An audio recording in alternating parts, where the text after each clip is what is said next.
And the goal for all of these, of course, is that a person will hear something and it's the right catch in their moment where maybe they were feeling desperate or maybe they were feeling like nobody could relate to them. And what they're going through is completely unique. And I know all of us have probably had that moment where it's like, there's no way anybody else on earth is dealing with what I just had to deal with. Yeah. And that's just not true. And, a friend of mine once told me that it's not a competition. Life's not a competition. And I agree it's not. But you should draw strength from other people. Each day at Wesley Meadows is a new opportunity to serve older adults and reimagine retirement living. It is the heart of their mission that inspires their team to provide the kind of fun atmosphere and care residents would want for themselves. Experience the warm spirit and faith-based difference of Wesley Meadows. Call 662-429-2070 and schedule your visit today. Hello and welcome to The Real Hernando, presented to you by Wesley Meadows Retirement Community and SRP Studios, a digital content production agency. This podcast spotlights Hernando's organizations and community leaders by sharing their stories and what led them to serve the community. Also, The Real Hernando is currently seeking new business sponsors to partner with, which will support the growth of this platform, and in doing so, will create a brighter spotlight for the Hernando community as a whole. To learn more about becoming a sponsor, click the How to Sponsor link in the description. And you can follow us at therealhernando.com for all channels and social media platforms. I am your host, Derek, and today I have a very special guest, a good friend of mine, Mr. Coach Camp, Christopher Camp. Let's go! Motivate with Coach Camp. Yeah. Thanks for being here. Hey, thanks for having me out, man. Look, this is awesome. Sometimes we get to talk on my show. It's That's good to be back. Now I'm on your show. So quick context, we met last year through our good friend Robert Carter. Yep, RC. And you had just started your platform, not just started, but your platform, Motivate with Coach Camp, was relatively new. Mm-hmm. We met. We instantly became friends. We had you on The Real Hernando last year. We filmed right in your dining room at your house. Yeah, I cleaned up just for that moment. It's pretty good. Smelled good? Yeah, thank you. Awesome. Lemony fresh. That's what we do. And and ever since then, man, we've been friends, hanging out. And then we were just talking about almost a year ago, you did a show, which we're going to get into. I want to talk about the show that you put on at the Lander Center. I helped you film it. We just collaborated on it here, there, and everywhere. And then eventually we led to the point where we launched a podcast together called Motivate with Coach Camp. And we're here to promote that and let people know more about your podcast and what it does. But also I want people to learn more about Coach Camp. Yeah. Because you are an interesting, fascinating person. Yeah, my wife says different things. But yeah, I guess I'll take those. Those are nicer. Those are nicer words. So that was some quick context. Gosh, we're probably close to 40 episodes in. Yeah. For the Motivate with Coach Camp. And it's been rolling. I'll let you describe it better here. But I thought it would be neat to circle back, have you in the studio now. You're not the first one to get two, Okay. So it's okay to repeat. Yeah. It's all right. And we'll just keep it casual and try to talk about things that we didn't cover in that first one. Yeah. So anyone that wants to listen to our first episode, go to therealhernando.com, go to the podcast page, scroll through the archive, and you'll find. That was your first season. It was my first season. 9 or 10, somewhere there. Yeah, before I had a studio, hence why I had to do it in your freshly scrubbed dining room. That's right. So, Coach Camp, man, what's going on? Good seeing you. I just saw you yesterday. Yeah, well, we're busy. Yeah. We're busy. It's not a bad thing, right? So we're putting things together. Tell me more about the podcast. Yeah, so let's just walk you back to how the podcast came, right? So this is because I think that's an important part. Sure. I don't know that we've necessarily covered it on any of my episodes or anything, so it's good to talk about.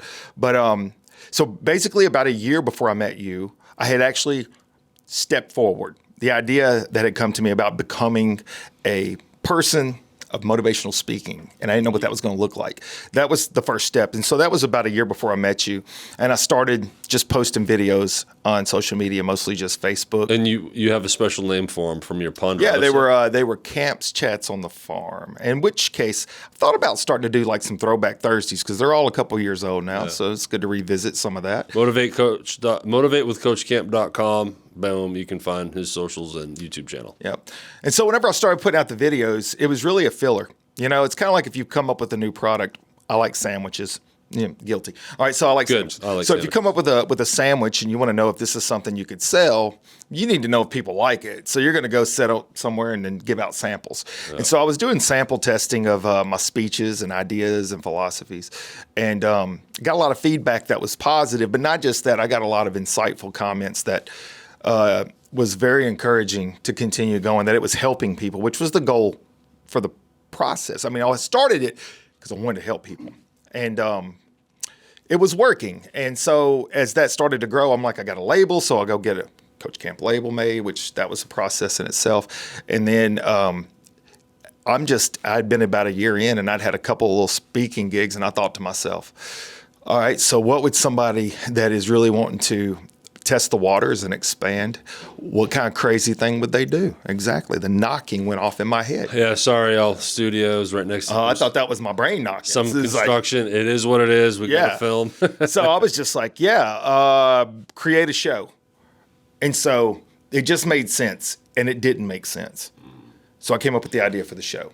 And then in that process, I started coming across a lot of amazing people that were not just helping me, but it was also encouraging me. So not just helping me build the idea, but it was the encouragement being given.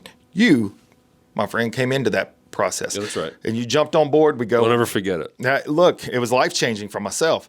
And as we come out of that and we continue to grow the product, we were getting to the end of last year, and I'm on the Ponderosa. I'm out on the farm, and it just hits me. It's like, I wonder what it would be like to do a podcast. And I had seen several articles speaking about, if you are a public speaker, podcast is a perfect marriage because you're basically practicing your craft. And then I send you a text. I put a video out that I was thinking about putting together a podcast, and I send you a text, and you're like, hey, we're on the same page. We already connected. You had already thought about the idea of getting that going with me. I mean, after 10 minutes of talking with you, I'm like, psh, all this guy needs is a microphone. And I appreciate it. I appreciate the belief, the blind faith, which is, I cannot overstate how important that is for me to have people believe in me, and they really didn't know what I was going to bring to the table. No, I don't want to breeze over this. The Landers Center Theater, that was the show. That was the show. So, and what's interesting is we planned your first episode around to launch in a certain date to promote it. Right. We made it timely. Even though we filmed way ahead, we launched it in that way. Well, now, almost a year later, we're past it. And what was that experience like for you? So you went in there, it's a couple 100-seat theater, 150-seat theater. I think it was almost 400. You put it out in Ticketmaster. You hired. Didn't get quite 100. You bring some friends in to speak with you. It was you and 3 other people. And what was that experience like? So, looking back on it, I had several people say to me, why didn't you just do a show of your own? And I'm going to tell you, so we'll get to some of this, I guess, but I think I just still didn't have the confidence that I could do that, right? So I felt like I needed help. And when I reached out to my friends, and one of them was my family cousin, Nikki, they were all in and very supportive, and they came and, they gave their speech time. So we put together 4 and had a show, and I learned a lot. I learned a lot about that. I knew that I could talk in front of people. That wasn't a question. It was never a point of me thinking, oh, I'll freeze up. No, I didn't think that. I'm very comfortable in front of a crowd for whatever odd reason. It was just the idea that people would want to do that. And so I got a lot of good ideas come out of that. And I've been considering putting together another show. We just hadn't gotten to that point yet. But it was a growth moment, and it was a reality moment that I was ready for this kind of process. And so I started working on growing that idea. And I'm glad I did it, because had I not done that, chances are you and I would have never been linked up. Well, I mean, it's after our interview with the real Hernando, but it gave us a reason to connect again. Sure. And because early on, I remember, I'm like, I want to go to this thing when we were recording. I want to be there. I want to be there. I want to help. Let me bring a camera or 2. And I did. Yep. And we got some content out of it. But then that started our relationship, which eventually led to the podcast. And I was like, Coach, you're getting the podcast, whether you like it or not. I hadn't even officially opened the studio yet. Yeah. I needed to play with my toys. You know, when you open a studio, you got to use your stuff. Sure you do. You got to practice. And I didn't have any local clients yet. And then I'm like, well, let's create one. I mean, come on in, man. Give me a microphone. Let's see what happens. Come on in. Yeah. Let's talk on mics. You know, and here we are. You know, gosh, close to a year later, and you have spoken to some very special people. Amazing. Gosh, so let's Giving me goosebumps thinking about it. So the Motivate with Coach Camp podcast is run in groups of series. It's kind of organically turned into that. And so the first series was addiction, right? And then we do, not in this order, but a series on overcoming, a series on bullying. Entrepreneurship. That's right. We did a whole series on bullying, PTSD, and bringing these amazing people. Leadership. So tell us more about what this last year has been like for the podcast. So, whenever we went into it, I had always thought about the idea of doing some version of interview process for motivating people with not just myself, but talking to an individual who had great story. And I had several that I knew at some point in time. I had communicated this to them. I said, I don't know how Coach Camp is going to connect with you to share your story, but somewhere in my process, I promise you I'm going to use you if it's on a stage or whatever, because I had several friends that had compelling stories that people needed to hear. And whenever you gave me that opportunity with the mic, I started reaching out to some of those. And like you said, it was organic. I don't know that I went into it thinking to myself, I'm going to put this into a series, blocks that all kind of mirror one another and tell a full story. I think I just went into it with the idea that I was going to bring in guests that I could get, because I didn't know who would be willing to come on. I didn't know. And when we started out with that first series, it's kind of like when Stacey Dodd came in as that anchor and he gave his story, which is amazing. And I'm like, we just put together something cool. Let me see if I can do that again and grow from there. And so then we did the series on bullying, and we gave a lot of perspectives from a child to a person that was the bully. Yep. And then, I don't have to tell you about Shannon. Her story is very impactful. Yes. And so it started to just kind of continue to just expand from that point. And my mind, as crazy as that squirrel is running around up there chasing stuff, it just started popping. Ideas started popping. Wheel. Yeah, it's going nuts. And, it's making light of it, but not making light of it. People always talking about, well, I wish we could get edibles and stuff. I'm like, dude, I don't want edibles.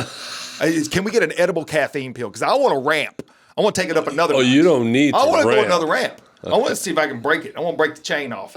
And so my mind just started flowing, and I'm like, ooh, I want to do a series on this. I want to do a series on this. And it was all areas that, one, I felt confident to bring something to the table so I could relate to my guest. And two, it was an area that I felt like was needing some topic. And I wanted it all to be a spin on positivity. I didn't want it to be like doom and gloom stories. I wanted it to be something relatable to people and then impactful at the same time.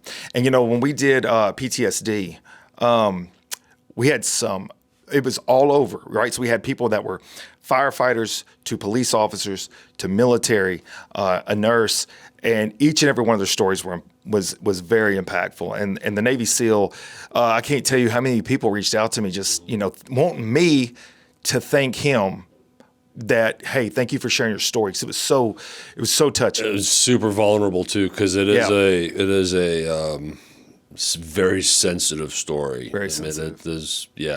What these poor men and women dealt Absolutely. And so the series started coming together that way, and the overcomers, Pat Hardison's story, there's just been so many great people willing to come on and share that. And what I've learned is that is why I was put in this direction. And that is why you and I connected. I feel like that things do happen for a reason. I think God has a big plan. There's a purpose. We've got to be willing to be faithful to that and just trust the process. And a lot of times we're going to come up with ideas of our own of this is how it should look. And it's not how it's looking. And you can't be discouraged by that. You have to trust that there is a process going on right now that you can't see.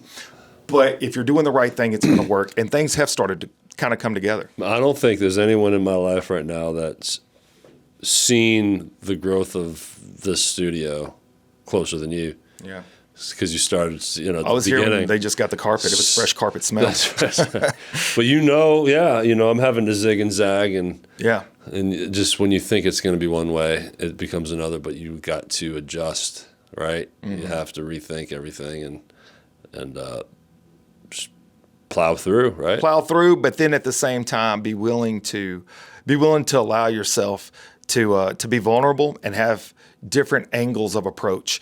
If anything, my life, which it kind of has all culminated up to this point to make me feel like I'm somewhat qualified. There was so many pitfalls that I went through that I didn't know I was learning some skills and tools for life that I was going to desperately need later. And in the time, it was easy to feel sorry for myself or to become somewhat depressed, not necessarily like in true depression, but just like, give up. I want to give up. My house build took 10 years and 2 failed sales to build. There's this whole long, drawn-out story that I won't go into because it's a whole other podcast on its own. You and I like to log episodes. But I just kept failing at it, and I kept thinking, this thing's not right. This thing's not right. And then whenever I would stop and just calm myself down and get my emotions out of it and think clearly, I'm like, no, this is right. I just need to rethink how I'm doing it. And eventually I was able to piece together, okay, I've been going about it always in this direction. Let me try this direction, and everything worked. And it was a testament to life. It was a testament to this. And so if it's one thing's not working, but you know in your heart that it's the right thing to do, adjust your sails. And I think that was one of the titles. I believe it was for Thomas Green. You're always trying to control it, right? Yeah, you do try to control it. And you force it, and the storm. Why is it not working? And then you just realize, maybe it's not supposed to go this way, and maybe I should just try to relax and let everything take its place. Yeah. Right, and it's easy to say, hard to do, especially in the moment, because it's hard to know what the future holds. I mean, we've talked about that. You don't know what the future holds, and you know what you want the future to be. But I think that was a big part of this podcast process was I wanted to share all these different variables to life and give people this idea, be able to see, wow, I've had these things happen, and now I'm hearing this person talk about it. I can apply those principles or that moment or that thought process to what I'm going through right now. And so when people ask me about it, it's like, man, are you always this way? Are you jazzed up all the time? I'm going to be honest with you. I have my bad days like everybody. I'm human, but I am wired in a way that is optimistic. Overly optimistic is what some would say. I am very positive minded, and wherever a bad situation comes my way, I have learned over the years, don't sit back and feel bad about it. Step up and think, what am I supposed to learn right now? Some class is in session. Right. I tell that to folks all the time. When things aren't going the way you want, class is in session. Get your pen and paper out and take notes. Stop sitting back and feeling bad for yourself. Yeah, but I'm tired. I'm sleeping back here. Well, take a nap. You should take some of this caffeine pill I'm trying to develop. Every day I'm like, okay, what is the lesson going on? Yeah, there's lessons, baby. Yeah. And it does feel good when you can clear your brain and get in that more positive mindset and then see the lesson. That's the blessing.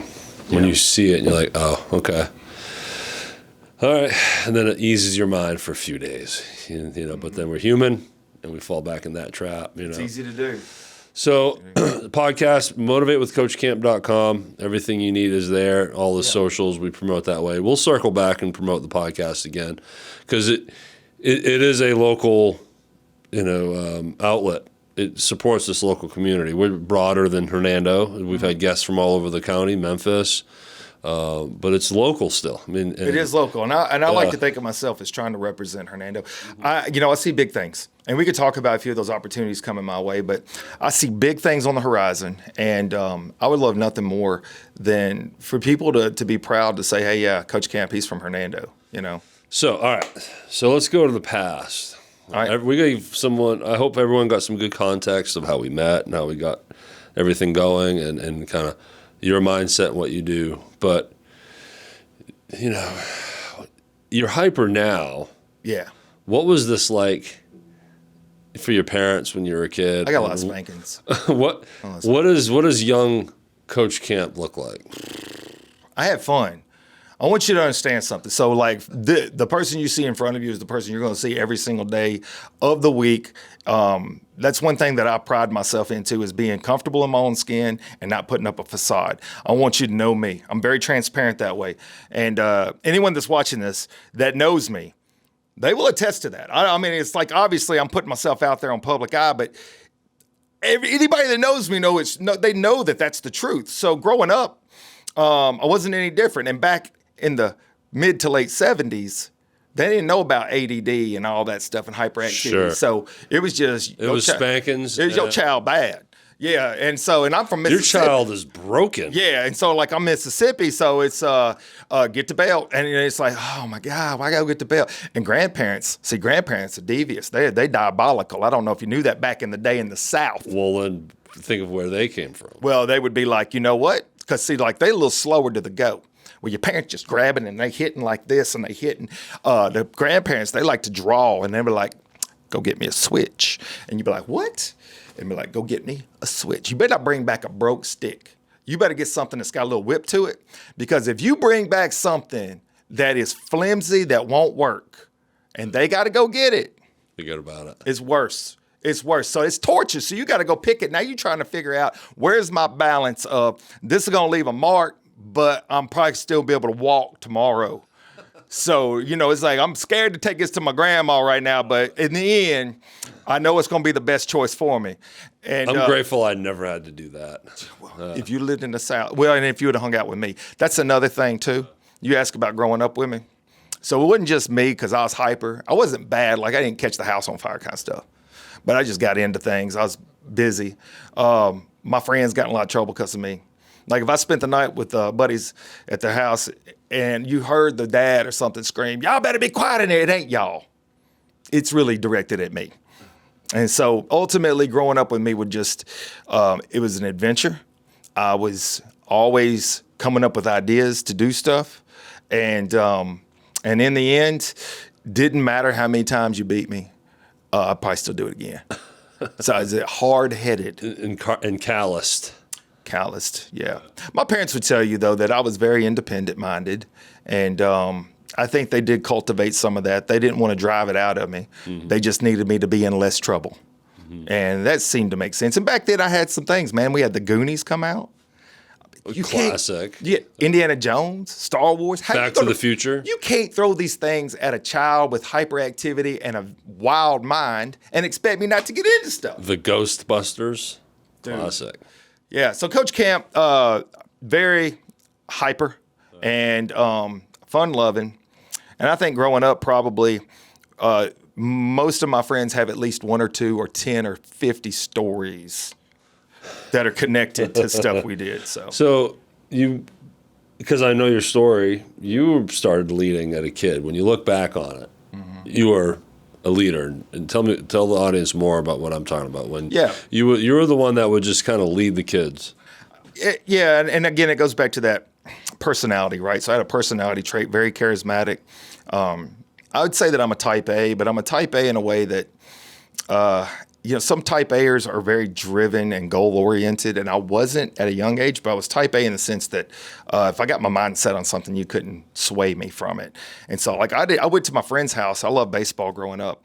I'd go to my friend's house and I wouldn't ask my friend if they wanted to come play baseball. I'd knock on the door, ask for their parents and say, can so-and-so come play baseball? And if they said yes, I said, get your glove, let's go.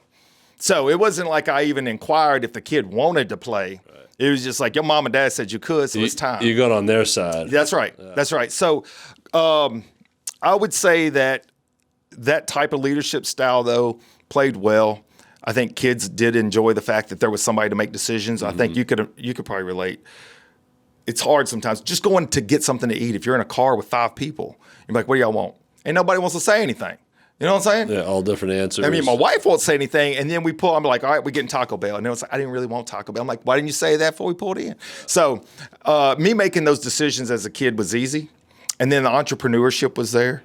I don't know if I shared this with you, but like in first grade, we had those little viewfinders. You stick the thing in, and you had the little scenes from movies. Oh, I had one. I would take it to school in my backpack and charge kids a dime per slide to go look through my slides. Are you serious? That's dead serious. And they'd pay? Yes, they would pay. Of course, it was usually their lunch money. Would they just get one click? Or No, they get the whole reel. Yeah. So reel. they would get the whole reel, and then if there was another one, so I had all the different, lots of different movie slides. But that's just an example. And so entrepreneurship was there, leadership skills were there. And then another part of this that helped me become more goal-oriented as I got older was I was statistically driven. I played baseball, and anyone that knows anything about sports in general, but particularly baseball, it's all about stats. Mm-hmm. So you're keeping up with numbers, and I could just remember numbers. And we didn't rehearse this. In fact, what I'm about to drop on you is going to be completely blindsided. Nothing phases me anymore, I didn't Coach. think it would. I want you to pick any year. Any year? In my head, or say it out loud? Say it out loud. This is not like a magic trick, but just pick a year. 1980. 1980, Philadelphia Phillies. Go ahead and look that up. We did not rehearse this. For whatever reason, I've memorized throughout the years the team that has won the World Series. Oh, really? Forever. And I don't know 2004. why. 2004, you would say that. The Red Stinks. Look at you. 2013. I'm a Yankees fan. 2013. Why do you keep going to the Red Sox? All right, you're a Yankees fan. We need to pick a year that they didn't win. I didn't pay attention to I know years. You don't know, but you're what was the year they lost to Arizona? That's the Yankees losing to Arizona. That was 2001. That's horrible. That was like, I turned the TV off after they scored, and they won in the 9th inning. I turned it off and stared at a blank TV for like 15 minutes. Oh. So do you have this Rain Man, ability with numbers and outside of sports? Kind of, if I'm interested. Do you remember phone numbers easily? I used to. I was my own Rolodex. Now, due to cell phones, no. I don't even know my mother's cell phone number. No. Yeah, I don't know my mom's either. Like my kids. Yeah. That's a brain dump, right? So once you don't have to do something. That's it. Or you don't have an interest in it. So if it's something I'm interested in, like when we're playing ball out on the ball fields and I'm coaching, my team, if I'm not being distracted by something else, I'm on it. I'm keeping up with the score, the outs. Usually I can go back 2 or 3 innings before and be like, man, if we would have done this or that, and I'm able to piece it together. So it is the intense interest that I have, and it served me well as a paramedic. Being able to remember numbers and treatment process and algorithms. I think it's actually what made me a really good medic. Just a fun fact about Coach Camp, just to show you how quirky I am, not that you needed any proof. I wrote down every single call that I ever made on the Memphis Fire Department. 6,216 calls. You kept the journal of all your calls? I did, and I remember the number this day. Yeah, you were in the fire department and you were a medic. Mm-hmm. Yeah. That's how many calls? 6,216. Dang. And what's odd is I can flip back through the years and just like read through a day, and not all of them, because a lot of them were not necessarily that serious, but a lot of them I can read through. If it's a serious call, I can tell you intense details. We recently interviewed a World War II vet. And you witnessed it. Oh, my goodness. He could recall dates and numbers of troops. 101 years old, still spry and laughing and had a sense of humor and positive mindset and was walking around. Like, you wouldn't guess this guy's 101 years old. But then you hear his story. Like, he was a POW for 2+ years. 26 months? Yeah. 26 months, 5 days. So by the time this is coming out in August, so November, we're hoping to have his story out. Yeah. Can't wait to put that series out. And that's just another example of a great moment, podcasting and being connected with somebody that's just an amazing person. Yeah. And we went to his house for it, too. We accommodated. We showed up, little microphones, sat at his dining room table. And I was trying to get on my phone and multitask. And I'm like, dude, you need to perch up and listen to this man.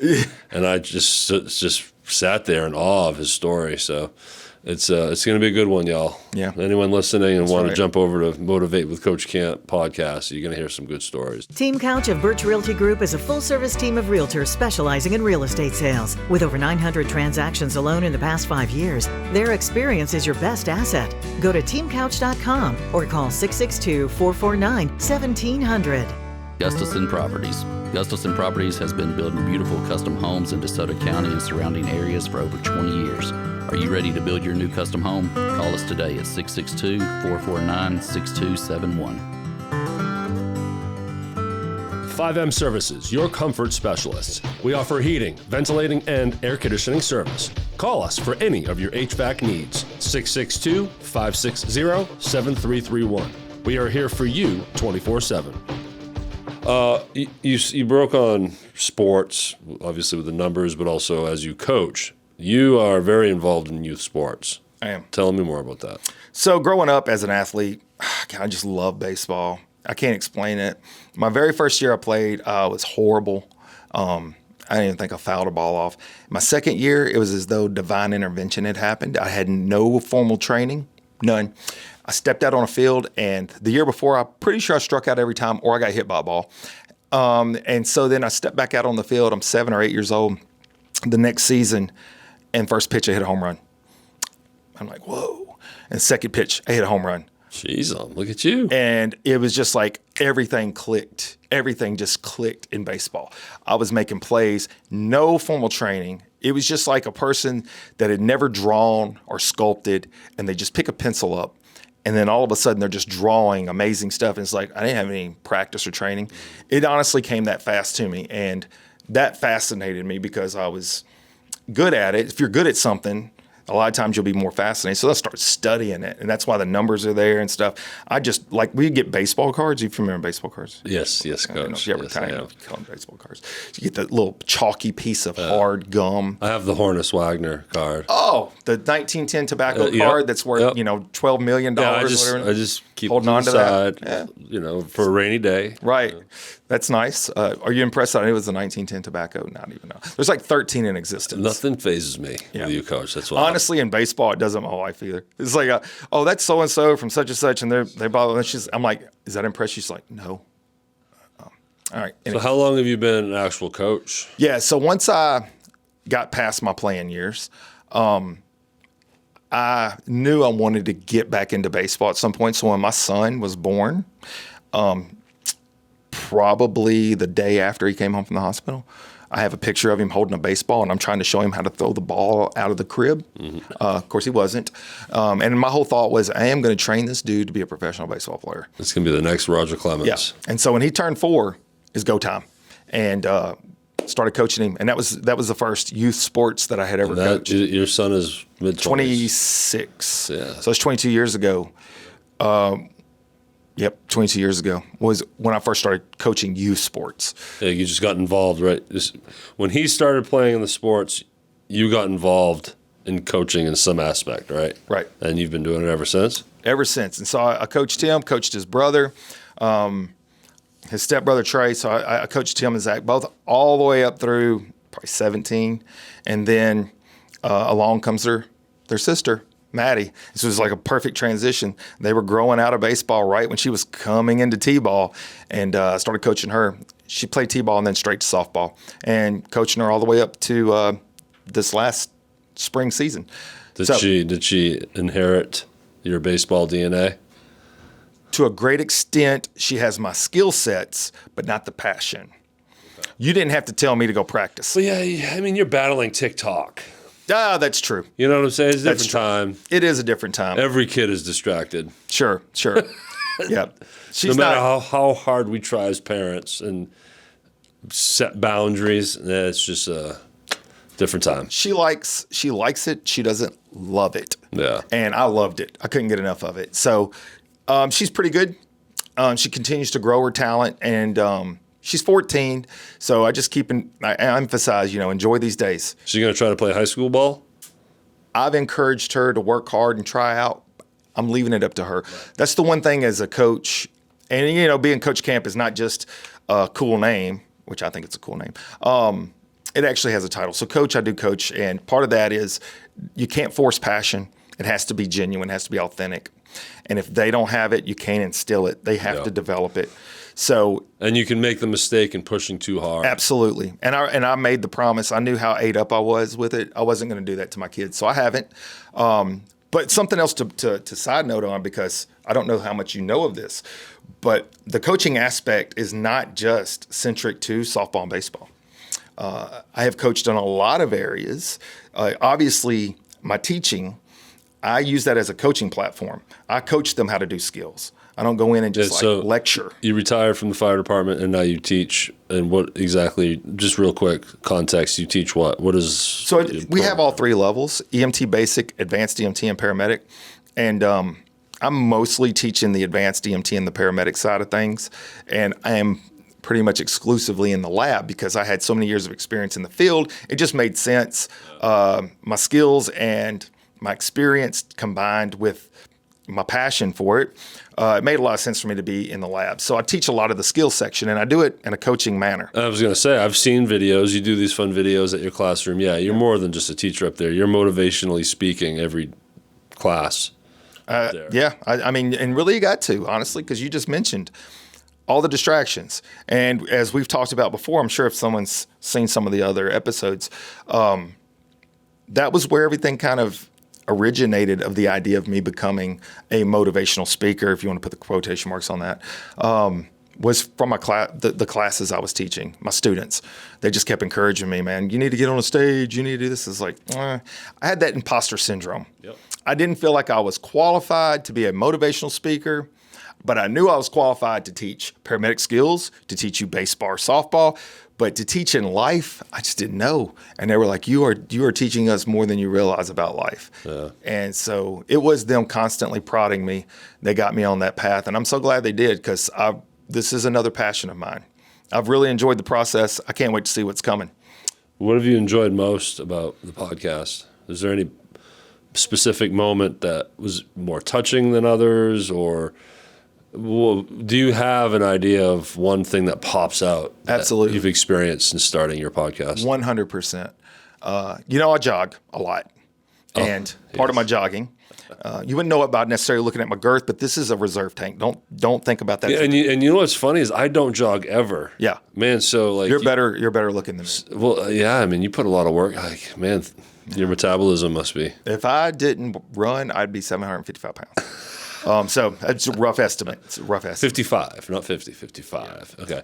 So I know where you're going with the story. Yeah. So I run a lot, and in my process of running, and I run at least a minimum of 2 miles every day. I usually will do more than that, but I'll do at least 2 miles every day. I've done that now since January of 2001. I do a lot of processing, and I think about previous episodes, or I think about future episodes. And the one thing that I have really appreciated, the takeaway, is personal growth. Other people's stories, I don't just listen to their story. I don't just put it out there for a podcast for people to hear. I apply those principles, thoughts, the experiences, and I put it into my own life. And I have grown so much as a human from them. What I thought I was going to give to others, I have received 10 times more, without a doubt. Without a doubt. So that's the process that I've enjoyed the most about the podcast. Hearing a story like we had yesterday with Mr. Olin, the World War II veteran. Yeah. It put so much into perspective. Like, man, we complain way too much. Way too much. Just as a society, as a people, because what that man went through is unbelievable. So yeah, you learn from other people's stories, whether it's drug addiction. You know, I quit drinking 9 years ago, and on my anniversary, I put a post out there. I throw it out there to try to speak for the ones that are afraid to. Yeah. You know, but hearing someone else's story when you're afraid to talk about yours, or you're even on the brink of admitting it to yourself and getting away from denial, it's helpful. Absolutely. You know, so with these different series, you know, when we're doing a series on bullying, there's a real audience out there that can just tap into that and really relate and hear those stories, and the bulliers. Right. There's kids that bullied that feel really bad about it as an adult. Absolutely. And so they got to hear a story of someone that was like them. Yeah. And the goal for all of these, of course, is that a person will hear something and it's the right catch in their moment, where maybe they were feeling desperate, or maybe they were feeling like nobody could relate to them. And what they're going through is completely unique. And I know all of us have probably had that moment where it's like, there's no way anybody else on earth is dealing with what I just had to deal with. Yeah. And that's just not true. Oh, and to tap into the entrepreneurial side of stuff, you just feel like you're alone on the top. Not on the ego top. Just you feel like you're alone on an island sometimes, and you feel like it's all, everything is happening to you. And again, let's go to a POW in World War II. And it's like, well, and a friend of mine once told me that it's not a competition. Life's not a competition. And I agree it's not. But you should draw strength from other people. And you should also use that as perspective. Give perspective to yourself. It's okay to understand that whatever it is you may have dealt with is a difficult moment. You should acknowledge it. But it's not okay to focus on it because that's when it becomes toxic. Yeah. So you got to acknowledge it because you can't ignore problems. You've got to address problems. And they'll foster and just make it even worse. So a person's story like Olin's is just, it's way beyond extraordinary. It's above anything a person should ever even think that they should have to deal with. But it does give you some concept as to what human nature and what a person can go through. How tough you really are without realizing. Absolutely. When instinct is relied on. Mm-hmm. Really remarkable. And that's a great way to describe that. He talked a lot about moments, and it was his instinct. He didn't specifically say my instinct said, but now that you just said that, he did act a lot on instinct. And I think we all do. So that was good. That was, just the way like grown men would sleep kind of on each other because they're freezing, and all the different things they would just automatically do to help each other, and all thoughts of awkwardness out the window.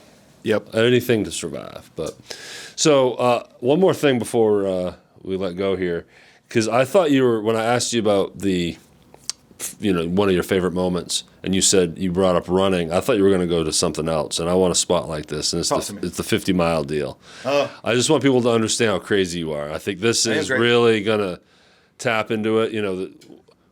So you and I did a full episode on this on Motivate with Coach Camp, so you can get the deeper story of that over there. But yeah, you jump, you make commitments, you challenge yourself in a very big way, and you accomplished a 50-mile marathon, Shelby Oaks Farm, or Shelby Farms, and it wasn't as easy as you would expect a 50-miler to be, would it? I wouldn't say easy should be attached to 50-miler, but it was not as normal of a run, with the mud and the rain. And so you jogged for 14 hours in mud. 14 hours, 18 minutes. And 3/4 of the track, because we had this awful weather leading into it, you roll up there and realize that for the majority of the run, it's in mud, like straight up mud to your ankles mud, and you persevered through that. I did. My nails on my left toe did not persevere, even as we speak. And you keep trying to show me, and I'm like, 3 of them are still not healthy. That's all I'm going to say. This is a bad situation. You might want to get them checked. I'm just thinking they're going to fall off. So it's just let them do. Briefly, though, just explain to the audience how you had to put mind over body in that moment. So for me, I live through a lot of philosophies, and I want to exude that to others. Part of that is you must practice what you preach. And if you don't do that, if you're not honest and true to yourself, you have nothing to offer anyone else. And that's my opinion, but that's how I feel. And so I feel like if I'm going to require other people to be honest with themselves, I have to be honest with myself. And so pushing myself, obviously nobody made me do that. The thought came to me that I would like to try that. And if I was going to do it, I was going to go all in. I was going to have my heart and soul involved in it. And I want people to look at me and be like, if that guy can do it, I know I can do it, because that's the story here. I'm not a special human. I don't have special powers. It does take a lot of mental focus and grit. And in that episode, I won't give the full story, but in that episode, I talked about the previous attempt. And I made a responsible decision. You have to prioritize life. And if something doesn't make sense in a moment, hit pause on it. It doesn't have to be delete, but hit pause. I saw a quote the other day, if you don't mind me saying this part, because I'm a speaker, motivational speaker, and I talk. It's part of the thing. Really? So, yeah, well, that's what I've been told.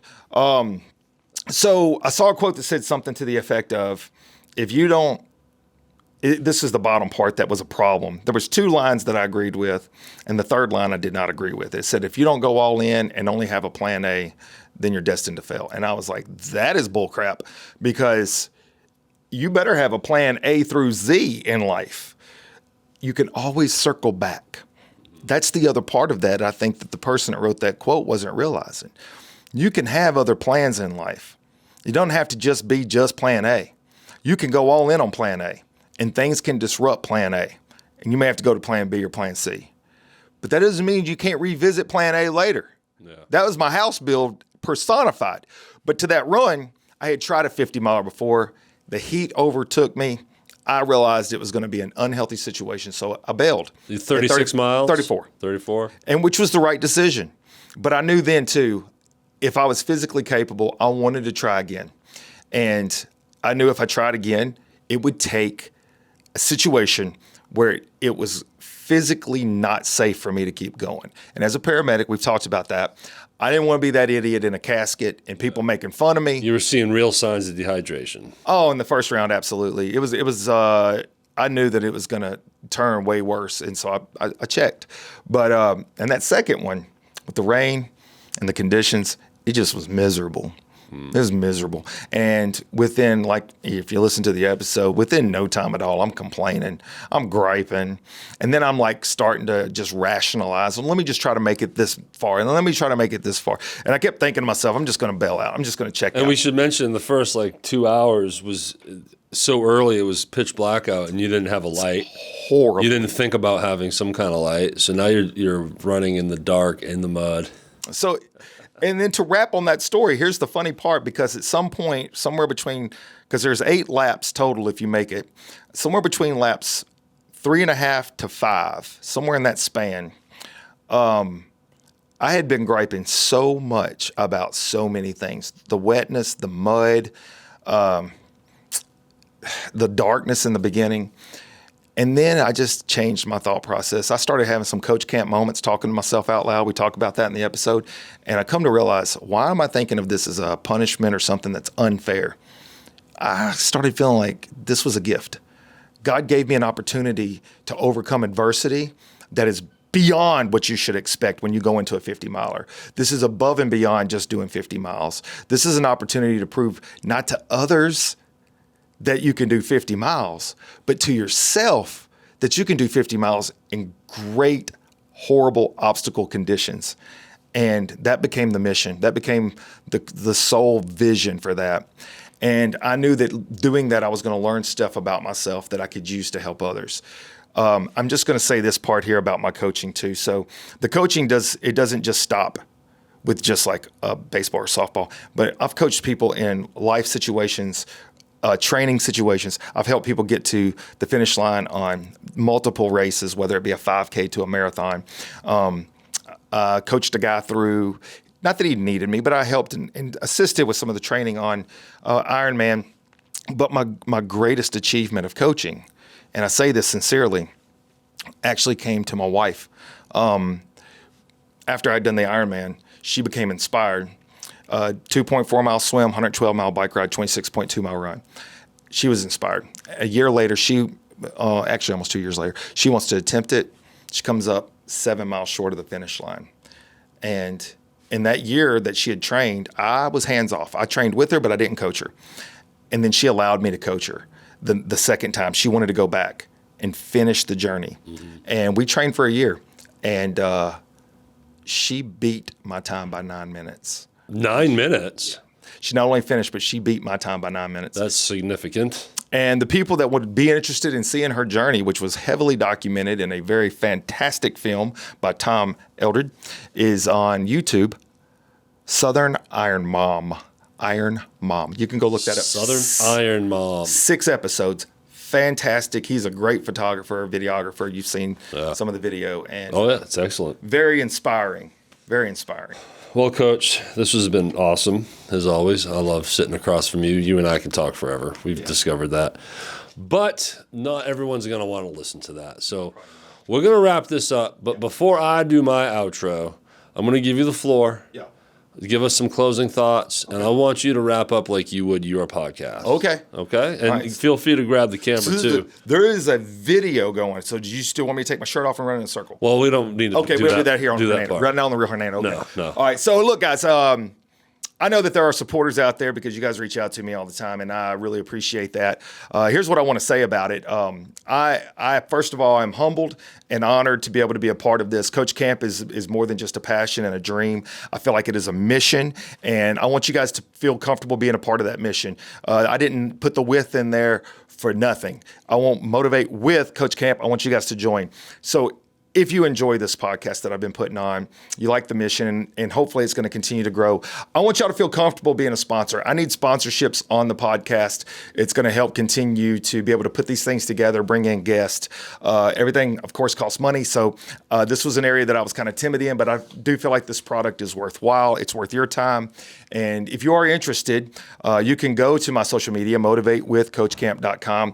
You can click on the podcast link, and then at the bottom of the podcast, you'll see a link to be able to fill out a form if you are interested in being a sponsor. I hope that this doesn't end anytime soon, and I'm just going to leave you with this little teaser. Some big stuff's coming for Coach Camp. I've been accepted on a reality TV show for entrepreneurs. Will be taped in January. I don't know when the season's going to air, but it's called The Blocks, BLOX. You guys can go check out some of those other seasons. The Blocks, hey, that's pretty awesome. So you guys become a sponsor, dude. You're going to be there on the front end on this thing. Hey, until next time, Coach Camp out. That's how it's done, y'all. That's Motivate with Coach Camp. That's Chris Camp. Thanks for being here. Yeah, man. And thank you to the listeners and viewers for hanging out with us.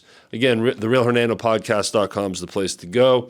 Speaking of sponsors, I want to thank my sponsors because, like Coach said, when you businesses come and partner with you and help support platforms like this, it is just amazing, and I'm super grateful for them. So I want to thank Wesley Meadows, Gustafson Properties, 5M Services, Team Couch of Birch Realty, Wild Cultures Sourdough, the DeSoto Arts Council, Brandon Vanderberg from Shelter Insurance, and Boba Cream. Thank you to all of you for stepping up and helping support this platform, which then in turn supports and feeds our wonderful community of Hernando. Again, therealhernando.com. We're on Apple, Spotify, Stitcher, YouTube, Facebook, Instagram, TikTok, everything. Go to the website, therealhernando.com. And for those watching and listening, again, thank you for being here and have a great day.